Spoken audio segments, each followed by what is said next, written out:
अस्सलामुअलैकुम स्टूडेंट्स, क्या हाल चाल हैं। आई होप कि आप ठीक होंगे। तो हम अपनी बेसिक अकाउंटिंग की जर्नी को आगे बढ़ाते हैं। हमने एसेट्स देख लिया, कैपिटल देख लिया और लायबिलिटीज़ देख ली और उसकी कुछ एग्जांपल्स देख ली। मज़ीद आगे बढ़ते हैं। हमने एसेट्स परचेज़ कर लिए, हमने कुछ पैसे घर से लेकर आए, उसको हमने कैपिटल कहा, कुछ हमने उधार लिया, उसको हमने लायबिलिटी कहा। और लेट से अब हमने अपना बिज़नेस जो है वो स्टार्ट कर दिया। हमने अपना बिज़नेस जो है वो स्टार्ट कर दिया, यानी कि अब हम अपना बिज़नेस कंडक्ट करने की पोजीशन में आ गए। अब हमारे पास दो और टर्म्स का इंट्रोडक्शन हो रहा है और वो है रेवेन्यू और एक्सपेंसेस। यानी कि जब मैं अपना बिज़नेस कंडक्ट करूंगा तो मुझे रेवेन्यू मिलेगा अपने कस्टमर्स से, जो मुझे कस्टमर्स पैसा देंगे, जो मैं बिज़नेस करूंगा और उससे मैं जहाँ से मुझे रिसिप्ट्स मिलेंगी वो कहलाएगा sales revenue.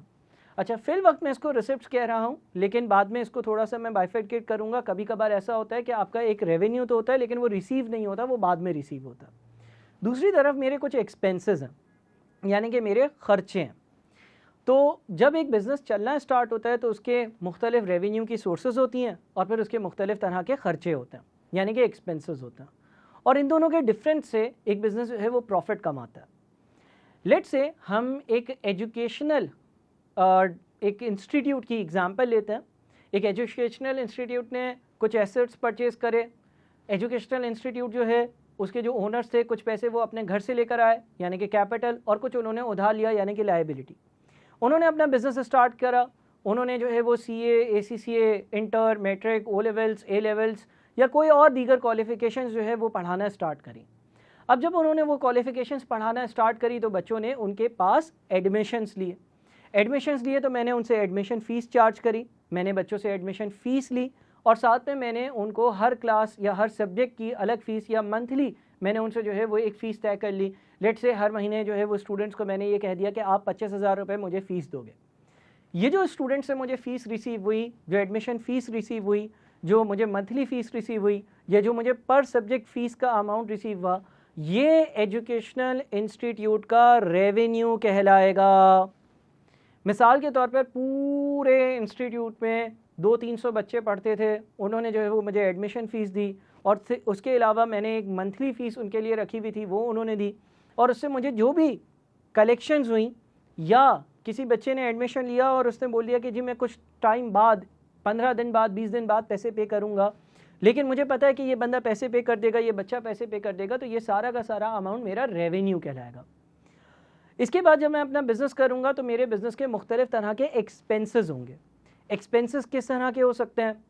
Repair and maintenance का एक्सपेंस हो सकता है, इलेक्ट्रिसिटी का एक्सपेंस हो सकता है, अगर जगह मेरी अपनी नहीं है तो रेंट का एक्सपेंस हो सकता है, स्टाफ की सैलरी हो सकती है, वेजेस हो सकती हैं, इस तरह के मुख्तलिफ कुछ और ख़र्चे हो सकते हैं। फॉर एग्ज़ाम्पल एजुकेशनल इंस्टीट्यूट है तो वहाँ पर मार्कर्स की ज़रूरत होगी, डस्टर की ज़रूरत होगी, वहाँ पर जो है वो चेयर्स जो है उसको साफ़ करने के लिए कोई स्टाफ रखा होगा, कोई जेनेटर रखा होगा, उसकी ज़रूरत होगी, कोई सिक्योरिटी गार्ड होगा, उसका एक्सपेंस होगा, उसकी तनख्वाह होगी।